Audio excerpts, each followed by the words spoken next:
apresentada, o presidente José Blatter apresenta a presidente Dilma Rousseff, os dois estão ali com o microfone.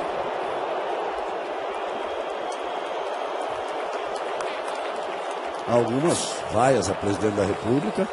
É uma democracia em que vivemos, é um direito absoluto do público. Prezados amigos de futebol. Algum problema ali com o som. Prezados amigos de futebol a Brasília.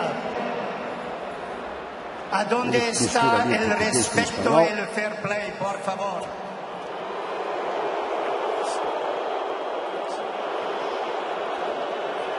Declaro oficialmente aberta a Copa das Confederações FIFA